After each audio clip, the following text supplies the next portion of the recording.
Good morning to you, St. Lucia. Thank you so much for tuning in to your morning update for this Wednesday. It is the 16th of March. I am Alyssa Joseph, the Lone Ranger. As you know, Homer DeMarc is enjoying some time off as she vacations. But it's going to be an informative one for you. We want to bring you up to speed with some of the activities happening within the government of St. Lucia and helping you to understand better some of the issues that are confronting us, as well as how we are meeting some of the challenges head on. We're coming to you live, as always, from the studios of the Government Information Service National Television Network. Well, the 66th session of the Commission of the Status of Women, that's the CSW 66, that got underway on Monday, March 14 at the United Nations headquarters in New York. It is a two-week session, and it's being held under the theme Achieving Gender Equality and the Empowerment of All Women and Girls in the Context of Climate Change, Environmental and Disaster Risk Reduction Policies and Programs. Representatives of member states, UN entities, and the Economic Social Council accredited non-governmental organizations from all regions of the world were invited to contribute to the CSW 66. And we did have a lot of discussion about the CSW leading up to International Women's Day. We did have the sit down. I sat down with the Director of Gender Affairs and Ms. Jenny Joseph, and we did have an extensive conversation about the observance of International Women's Day. We spoke about the CSW, St. Lucia's participation there. We also did speak with the Ambassador of Taiwan to St. Lucia, on His Excellency Peter Chen, and the embassy as well celebrated International Women's Day, and they too had a very active session leading into the CSW. So that session focused on the review theme of women's economic empowerment in the changing world of work, and St. Lucia was represented, or is still being represented, by the Gender Affairs Minister, that is Honorable Dr. Virginia Albert Poyot. Now, she participated in a roundtable ministerial discussion, which was held on Tuesday, March 15. The theme for that roundtable discussion was climate change, environmental and disaster risk reduction policies and programs, advancing gender equality through holistic and integrated actions from global to local. Let's take a listen now to Honorable Dr. Virginia Albert Poyot as she spoke during this roundtable discussion at the United Nations headquarters in New York. Madam Chair, I am proud to speak today as one who attended the Beijing Conference, the Fourth World Conference for Women in 1995. St. Lucia has demonstrated its commitment to international and regional frameworks for environmental, climate, and disaster risk reduction. In the same way, our commitment to gender equality and the empowerment of all women and girls is demonstrated in the ratification of gender equality regional and international instruments. And on International Women's Day 2022, St. Lucia passed one of its most progressive bills on domestic violence. Madam Chair, like many other countries, the nexus between gender and climate change is only now beginning to receive the level of attention it deserves, as the national instruments such as the 10-year National Adaptation Plan and nationally determined contribution, until recently, did not include gender as a consideration. Madam Chair, in the last 3 years, however, we have made considerable strides in reviewing these national instruments to reflect and include the gender dimension. This process has been facilitated by St. Lucia's participation in the groundbreaking regional project entitled Enabling Gender-Responsive Disaster Recovery, Climate and Environmental Resilience in the Caribbean, and Gender. This project has not only created an appreciation, but has created a pathway to an understanding of gender dimension in climate, environmental, and disaster risk reduction. But even more importantly, it has demonstrated a very profound and practical way how mainstreaming a gender perspective in a sector or processes can ensure greater stakeholder involvement, greater benefits for all persons, and more effective and efficient use of available resources. Interagency collaboration and strategic stakeholder engagement are the effective instrumental structures that underpin the implementation of this project on the island. Madam Chair, our growing success as a country with the Engender project makes it easier to operationalize and mainstreaming of gender in our national development process. Madam Chair, I need to inform you that we have formed our focal points, our Parliamentary Women's Caucus, and we are on our way to improving gender and mainstream gender in all our decision-making in St. Lucia. Our newly formed Parliamentary Caucus has started to champion gender in parliamentary process and ensure a gender equality perspective is at the forefront of all our national decision-making. And St. Lucia's Minister for the Gender Affairs there, Honorable Dr. Virginia Albert Poyet, as she participated in the CSW 66, and that discussion got underway on Tuesday, 15th of March. Now, week 2 of the CSW 66, that's going to be held virtually because we know COVID-19 has impacted absolutely every aspect, facet of our lives, and that's the world over. And so they have this hybrid format that's taking place. And so you have some of the sessions virtual and some others are in person. And the CSW culminates on March 25th, 2022. And Dr. Virginia Albert Poyet is expected to resume ministerial duties back home on March 22nd. And of course, prior to Honorable Dr. Virginia Albert Poyet leaving the island for New York, she had tabled this historic domestic violence bill in the Parliament of St. Lucia that has been passed and will soon be enacted. So it happened on the day that St. Lucia joined the world in celebrating International Women's Day. And the Ministry of Equity and Social Transformation also made sure that the women of St. Lucia was celebrated. And we have a special report coming from that ministry by Chevroy Marius. International Women's Day is the celebration of achievements made by women throughout history and signifies a continued mission for gender equality. To commemorate this momentous occasion, the Ministry of Equity, Social Justice and Empowerment, in partnership with HelpAge St. Lucia, hosted a ceremony upstairs Devron's Gym Cicero. The ceremony was to honor 10 lovely elderly women in the Cicero community who have contributed to community development. Mrs. Fedora Justin Alcindor is the Social Transformation Officer for Castries South within the Community Services Unit of the Ministry.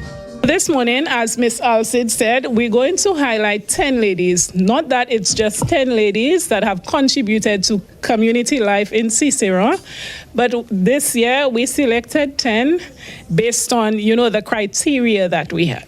So we went with one of our partnering agencies is HelpAge, and as you may know, HelpAge is responsible for older persons in the communities. The awardees were as follows. Francilia Monica de Terville for outstanding service to the community in caring for elderly, shut-ins, and establishing a soup kitchen in the community. Iris Julie Joseph for being a dedicated educator and mentor and offering one-on-one support to remedial students.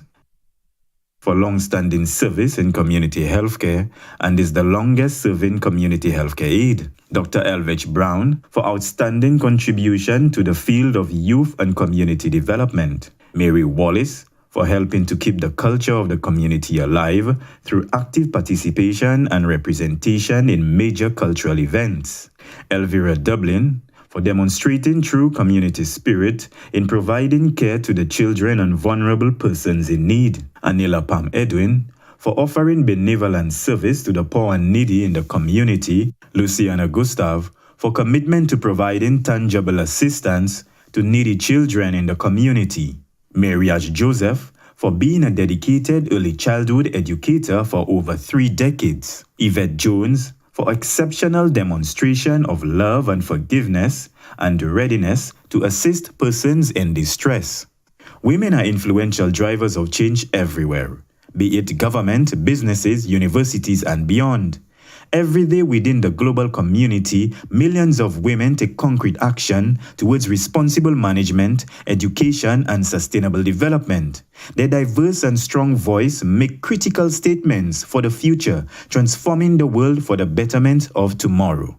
Awardee Mrs. Francilia Monica de Turville emphasized the need for more women to recognize their importance in society.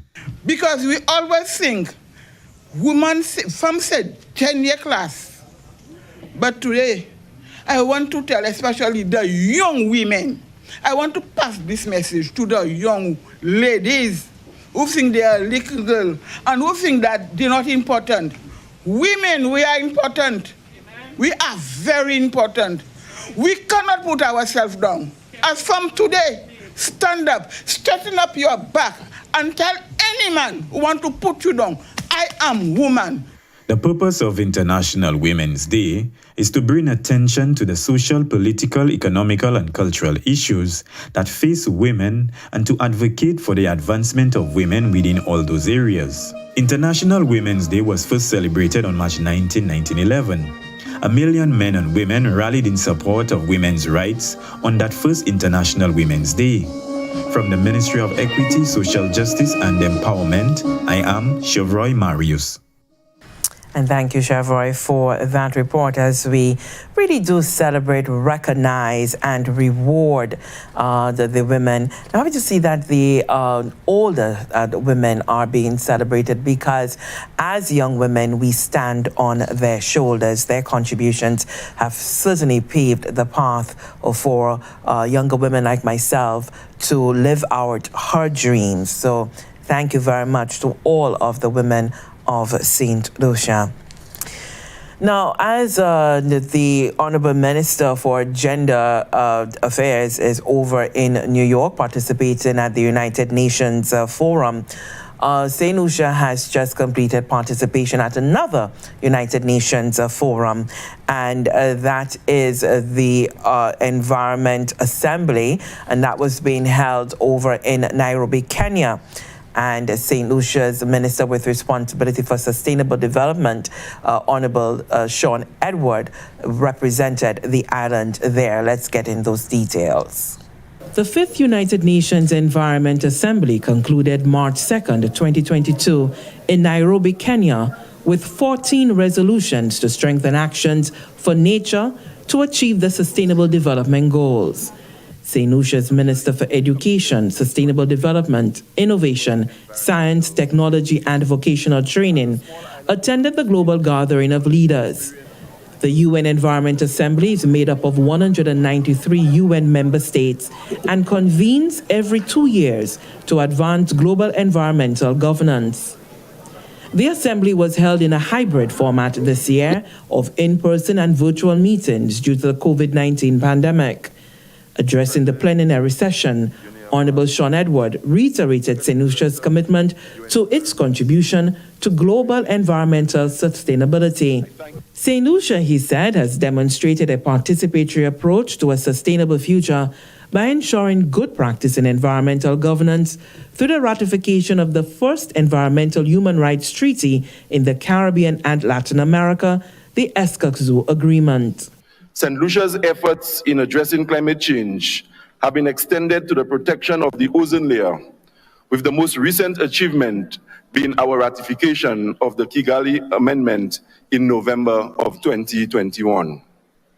This amendment is poised to avoid up to 0.4 degrees Celsius of global temperature rise by the end of this century. It is also critical that we work towards maintaining fresh water for nature and humanity, and balancing food provision from our oceans and coast with nature protection. The resolution agreement arrived at the UN Environment Assembly has been deemed the most significant environmental deal since the Paris Accord, with the Ministers for the Environment establishing an intergovernmental negotiating committee with the mandate to forge a legally binding agreement to end plastic pollution by the end of 2024. Also agreed to are actions to protect, conserve, restore, sustainably use, and manage ecosystems. In that regard, Honorable Sean Edward underscored government's deep desire to conserve the island's wetlands in order to achieve not only biodiversity protection, climate mitigation and adaptation, but job creation and poverty reduction as well. St. Lucia's efforts in the rehabilitation of many degraded ecosystems across the island reflect our commitment to the decade of ecosystem restoration. This action has resulted in the reversal of some biodiversity loss and increased awareness of the importance of biodiversity and its benefits to society. St. Lucia is actively pursuing the enactment of legislation to strengthen efforts in biodiversity conservation to further reduce biodiversity loss. Recognizing the important role that biodiversity plays in the development of a nation, St. Lucia is in the final stages of ratifying the Nagoya Protocol on Access and Benefits Sharing.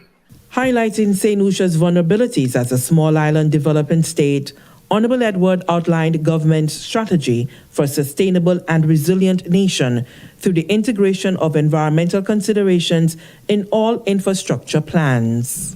As a nation, we continue to put our people first in environmental management and sustainable development. We welcome partnerships in the implementation of our various policies, strategies, and plans encompassing biodiversity, oceans, climate change, waste management, among others, all focused on enhancing our sustainable development efforts and preserving the livelihoods and well-being of our people. Honorable Sean Edward was accompanied to the UN Environment Assembly by Deputy Permanent Secretary in the Department of Sustainable Development, Ms. Silka Tobias. From the Government Information Service, Lisa Joseph reporting. Meantime, the Department of Sustainable Development has committed to ramping up conservation efforts of the critically endangered pencil cedar while supporting livelihoods in the process. The department recently held a meeting, and the Permanent Secretary, Mrs. Anita Montude, chaired that meeting and met with the agency representatives for the conservation group Fauna and Flora International, FFI.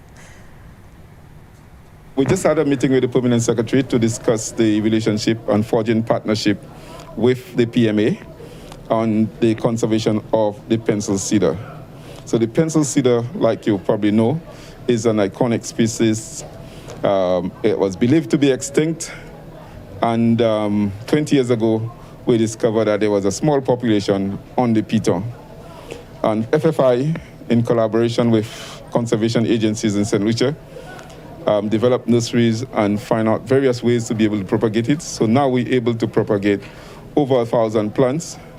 And we thought it was fitting to develop, because the PMA is the custodian of the Piton management area, so that we can have the partnership so that we can do more conservation with the Piton Christmas tree or the pencil cedar. So that will involve the establishment of a permanent nursery, the development of public education campaign, and to further have ideas and brainstorm about how we can be able to better conserve and the Piton Christmas tree, and that it can, because it's a very important plant to St. Lucia, because of the fact that, and the story is a very interesting story, because it was believed to be extinct, and that we can be able to now grow it, and everybody can have this as a Christmas tree in the yard, rather than the other one that we had, which is not indigenous to St. Lucia, because the seeds are imported from Holland, Europe, and then brought to St. Lucia, where it is. But this one is an indigenous, an endemic species to St. Lucia, that we can use it. So it is fitting to have that relationship with the Department of Sustainable Development, who is responsible for the PMA, so that we can have the Peter Christmas tree being managed by them. Okay. Yeah. And a favorable engagement with the permanent secretary today in terms of her reaction to your proposals? Yes, very much. We had very cordial discussion and agreement that we have to have further meeting and discussion and planning of both the public education campaign, the nurseries, the distribution of plants, and what will happen in terms of the potential for revenue generation from the Christmas trees. All of this, we will be planning and discussing it and have more formal discussion with the FFI and also to strengthen the relationship between the two agencies. So that was really good that the PS was, and we both came out happy about the discussion and very pleased. Today I have the regional director here with me, so it was really nice to see him here. And then I'm sure he would not have any problem approving finance to be able to undertake this program. Yeah. Well, our mandate is pretty simple. It's to support the local efforts that are being made. So in this case, it's rather straightforward. We need to understand what the precise objectives of PMA are in terms of conservation and sharing the compelling story of the pencil cedar. So this is what we initiated today. And our role in the future will be to provide financial support and technical support to ensure we meet these objectives and to ensure that this impressive story of the pencil cedar is shared throughout the world and that it brings benefits to the PMA area. Okay. Just speak to us a little bit about the organization's impact here in St. Lucia. We know that work has been done previously and going forward. Okay, so in the first short-term efforts, we're concentrating on safeguarding the species, as in preventing and mitigating the risk of extinction. Today, this has been reached through local expertise. Now the idea is to scale up the project and to ensure that we reach the stage of benefits for the Soufrière community and for the Piton management area. Okay, wonderful. Feeling good coming out of today's meeting? Absolutely. Exactly. Actually, even more than I expected. I'm really looking forward to discussing how best we can lead that project. Wonderful. I was happy to meet the agency reps from the Fauna and Flora International Agency, where we discussed basically trying to preserve the pencil cedar that we thought was extinct, but we realized that we have some of it on Go-Piton, and we are going to partner with them, work closely with them, the PMA, which is the Piton Management Area, in trying to propagate some of these plants and to preserve it so that it can bring economic benefits to the people of Soufrière. Well, I'm very excited about our initial meeting this afternoon, and we have agreed that we will be having subsequent meetings in order to ensure that we plan the way forward as to how we are going to basically make this whole objective of propagating the pencil cedar come to fruition. There for conducting those interviews as they held that meeting discussing the pencil cedar.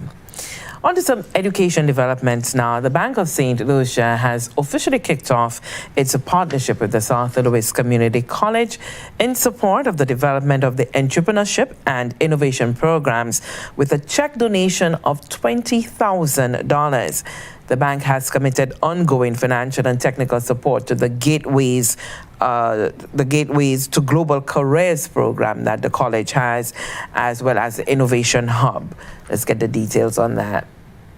The Gateways to Global Careers program and Innovation Hub are part of the latest offerings at the South Louis Community College, designed to give students and aspiring entrepreneurs hands-on immersive training in running a for-profit business while using a practical approach to learning and future-proofing their careers by enhancing the global marketability and employability of graduates. Deputy Managing Director at Bank of St. Lucia with responsibility for lending and investment, Mr. Medford Francis, says the programs perfectly align with the core pillar of the Bank of St. Lucia's social corporate responsibility focus, which is education and youth development, making for an exciting partnership that can only augur well for the future of St. Lucia.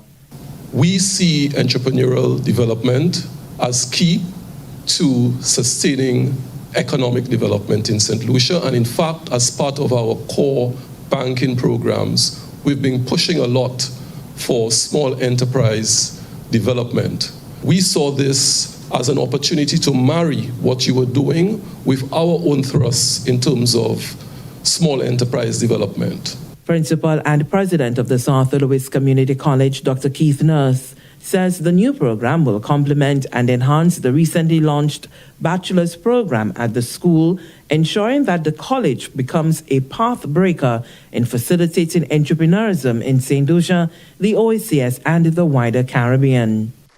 We are gratified to receive this check for $20,000. These funds will go towards the Gateways program and our innovation hub, which will ensure that our participants and students are able to experience entrepreneurship real time, meaning that they get the opportunity to do proof of concept of their products within the innovation hub experience. The brain behind the initiative and head of the college's all-new innovation hub, Brent St. Catherine, asserts that the Gateways to Global Careers program should not be taken lightly. It takes a village to raise a child, but it also takes a village to raise a young, successful entrepreneur. Budding entrepreneurs need a support system of family, friends, mentors, trainers, investors, and funders to survive. Bank of St. Lucia and Sir Arthur Lewis Community College have stepped up to the plate in a big way. We hope that others will follow our lead and join the movement to develop the island's young entrepreneurship talent.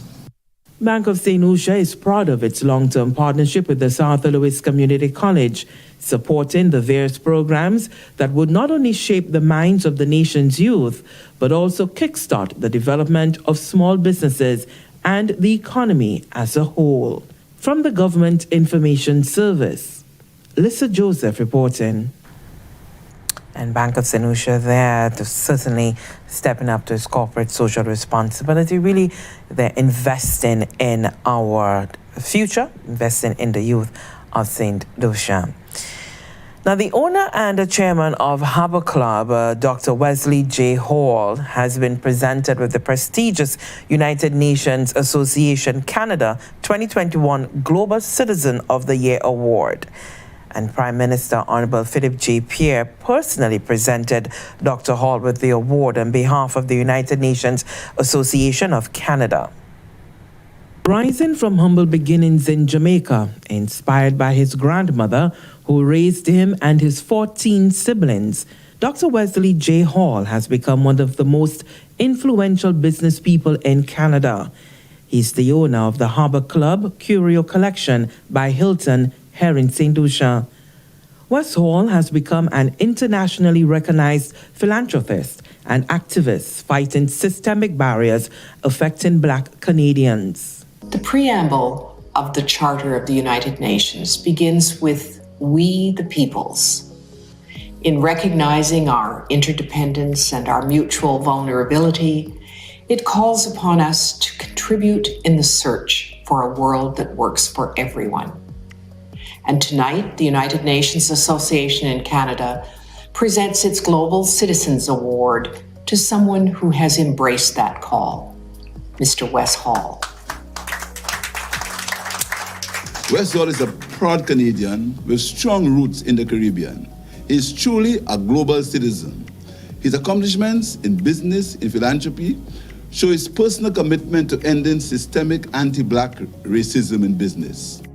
The Global Citizen Award is given to an individual who's making professional and personal contributions to building a better world, especially for marginalized youth.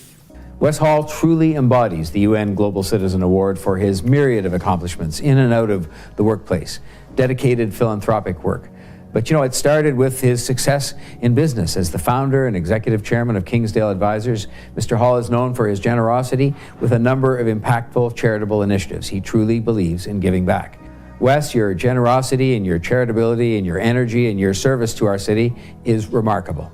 So thank you for all that you do, and congratulations again for being recognized as this year's UN Global Citizen Award winner. In accepting the award, Wes Hall expressed gratitude to his grandmother, his wife of 29 years, his 5 children, and the countless others who made him the successful globalist citizen he has become. No one can accomplish great things on their own. No one can accomplish great things without having a great support system behind them. My support team is a very large one. You have my back. You gave me good counsel. My support team is very diverse and is evidence that of the beauty of Canada and the fact that systemic racism can be eliminated from our society. And with this support team, we will do just that. Congratulations on your tremendous achievement. It's an acknowledgement of the unbelievable impact you've made. Hey Wes, congratulations to you and Christine and your whole family on this incredible honor. I'm so proud of you, and the entire city and country are proud of you. I am so thrilled to celebrate this well-deserved recognition for a person who made the world a better place, my friend Wes Hall. I'm grateful to be here, to be able to say congratulations, Wes Hall, on this very prestigious award. Because Canada is a primary migration destination for Caribbean nationals, Dr. Wesley Hall's commitment to eradicating systemic racism not only benefits Black people in Canada, but will contribute to the enrichment of lives of Caribbean people throughout the Caribbean and the diaspora. From the Government Information Service, Lisa Joseph reporting. A Caribbean son there, Dr. Wesley J Hall, doing big things to change the world and taking his heritage along with him by doing so. Very much like Dr. Cato Lorenzen, the son of a St. Lucian father, and I had that discussion with him yesterday. He too has achieved so much, and like Dr. Wesley Hall, he is certainly putting the Caribbean on the map while making the world a much better place. And so from the owner and chairman of Harbour Club, that, you know, from the tourism aspect, we're going a little deeper into tourism. As you know, we had on Tuesday, the 8th of March, the Minister for Tourism, Honorable Dr. Ernest Cedar, did table the Community Tourism Bill that has been passed in both houses of the Parliament of St. Lucia, soon to be enacted. And now the minister has begun a round of consultations along with the officials at the Ministry of Tourism, the St. Lucia Tourism Authority, and that consultation round is dealing with all of the other legislation surrounding tourism. And the idea really is to be able to revise the legislation, create more of an even playing field for all of the stakeholders within the tourism industry here in St. Lucia. And the overall aim is simply to improve on what it is our tourism product is, and to be able to spread that tourism dollar and make sure that everyone is being able to feel as if they're part of what's happening, because tourism continues to remain the lifeblood sector for the local economy. So as efforts continue to directly link rural community development with tourism across St. Lucia, the Force-Jacques Development Committee, it hosted a workshop, and that was to review and evaluate the progress of the Force-Jacques Soufrière Agro-Tourism Park. Let's turn to Anicia Antoine from the Ministry of Agriculture for details. The Force-Jacques Agro-Tourism Park will provide an avenue for local and international tourists to experience a high-quality value chain from the soil to the palate. The initiative aims to create employment and encourage sustainable management of natural resources while providing visitors with an authentic cultural and gastronomic experience. The review of the agritourism park assessed the progress made towards the development of the park, setting clear objectives and actions for its establishment and opening. Parliamentary Representative for Soufrière, Honorable Emma Hippolyte, emphasized the importance of community engagement in ensuring the success of the agritourism initiative. I accept the view that Fosséjacques is replete with natural and cultural assets worthy of providing with a special management status to ensure that its resources are conserved, sustainably used, and protected. And though I recognize the challenges, I also recognize the opportunities that such an initiative presents for addressing both biodiversity and economic issues, and the avenue it provides for community empowerment through participation in the planning and co-management of these resources. In accordance with the mandate of the Department of Forestry's Ecotourism and Environmental Education Program, as well as the Sustainable Land and Forest Management efforts, several initiatives will be carried out under the project, including slope stabilization, upgraded trails, and improved water quality in watersheds.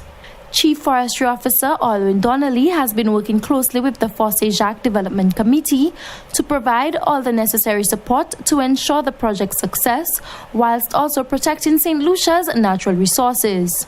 The forest, as we know, we also manage it for critical protection of watersheds. And it's one of our foremost functions, and that we have to continue as well. So in addition to creating the opportunities for livelihoods, we continue to manage for the water resource as well. According to the Minister for Tourism, Investment, Creative Industries, Culture and Information, Honorable Ernest Hille, the project builds on the foundation of the recently passed Community Tourism Development Bill, which expands opportunities for local residents to earn additional income and provides a channel for direct marketing to consumers. We know as St. Lucians, we are very natural in our warmth and hospitality. We like to treat visitors. We like to treat our friends. When they come to St. Lucia, we want to take them all over. Make sure they go and eat some pudding somewhere. They go and eat some, cassava, go and do this. That's how we are naturally. But we must extend it now to the entire world. And we must make an economic activity out of it. We must create livelihoods out of it, and sustainable livelihoods at that. The Fosséjacques Agritourism Park is scheduled to open later this year and will be managed by the Fosséjacques Development Committee. From the Communications Unit of the Ministry of Agriculture, I am Anicia Antoine reporting. And thank you so much, Anicia Antoine, for that report. Now, St. Lucia has undeniably is experiencing a spiraling rate of crime. The Prime Minister, Honorable Philip J. Pierre, has made it clear that the government of St. Lucia is going to expend all resources possible to ensure that the Royal St. Lucia Police Force is provided with the necessary support in order to be able to get the situation under control. The Minister with responsibility for Equity, Social Transformation and Empowerment, Honorable Joachim Henry, recently held a stakeholders meeting with religious leaders. And on the agenda, top of the agenda, was the spiraling crime rate. Let's turn to Chevroy Marius for this feature report. On March 3rd, 2022, the Ministry of Equity, Social Justice and Empowerment met with faith-based leaders at the Financial Administrative Center, Castries, to dialogue on the subject of social issues and crime in St. Lucia. Today, crime has become a complex problem, similarly necessitating complex solutions that involve every level of society. Crime and other social issues affects everyone, from the struggling small business owners to the most protected residential neighborhood. This perennial social issue has become the single biggest threat in St. Lucia today and therefore cannot be ignored. To curtail this mammoth situation, the government of St. Lucia, through the Ministry of Equity, Social Justice and Empowerment, felt it timely to host a one-day consultation with faith-based leaders to discuss the overwhelming crime situation and other social issues by allowing religious leaders a forum to channel their thoughts at possible recommendations and solutions to the current pressing social issues. The agenda for the consultation included presentations from the Social Research and Policy Unit and the Human Services Division of the Ministry of Equity on the areas of government support to faith-based organizations. Welcome remarks were delivered by the Deputy Permanent Secretary in the Ministry of Equity, Social Justice and Empowerment, Mrs. Irene Gasper, who emphasized the need to strengthen partnership, deepen collaboration, and agree to effective strategies to tackling the nation's menacing social issues. It is indeed an opportune time. The time is right to strengthen our partnership, commence effective dialogue, and agree on new and effective strategies to further relieve our people of St. Lucia. And it is with immense pleasure that I take this opportunity on behalf of the Ministry of Equity, Social Justice and Empowerment to bid you a warm welcome to this one-day consultation for the year 2021-22. Will not be the last, and we have no doubt that the ultimate outcome from this engagement will be of mutual benefits. In attendance were religious leaders from the various faith-based organizations, Seventh-day Adventists, Methodists, Islam, Mount Zion Church of God, Pentecostal, Fortress International, Redeemed Christian Fellowship, Streams of Power Ministries, Full Gospel Fellowship, Revival International Church, Universal Peace Federation, Grocery Church of Christ, Lance Road Church of Christ, Transformation, Prayer and Deliverance, Sokan Nichiren Buddhism, Universal Church of the Kingdom of God, and MFT Ministries, Inc. The feedback and participation of religious leaders in the exercise were very rich and stimulating. This church in this postmodern generation wants to know how much you care. They need to see Christ in a loaf of bread. So let me end with a reference of what church is for the young people in this age. I go to the barber shop, I sit there, they cut my hair, I listen to the issues that they talk about, and I say not a word. And then they get to discover my pastor. So after my third visit, they want to know what pastor has to say about a particular subject. So I discuss it with them. I'm about to walk away, and they said to me, boy, let's have church in a barber shop. In a barber shop. So we held hands together, we prayed, and for that group of young men in that barber shop, that was church. That was church. There is what is called redefining. This generation is redefining things. And we are still with the old definition and references, and it run the risk of becoming irrelevant to the young people. From my experience, because I have children, we try to bring them up in such a way where they hate evil or they fear God in a way, even if I'm not around, they still have that consciousness of God. Because even the Bible said the fear of God is a beginning of wisdom. So we try. For example, we don't tell our children to pray. Our children see we pray 5 times daily, every day. So they know this prayer is very important. From babies, they come and just prostrate the way we do, because they see this is important. So one thing is what we say, another thing is what we do. What we do is more important than what we say. Before, it was enough to conceal or restrict our children to their bedrooms, and we know they're safe. My daughter is safe, my son is safe at home. But now with the phones, it's not safe. So it's a different strategy Satan has used upon us. As I look around the room, I note the absence of the injection of youth, the innocent perspective.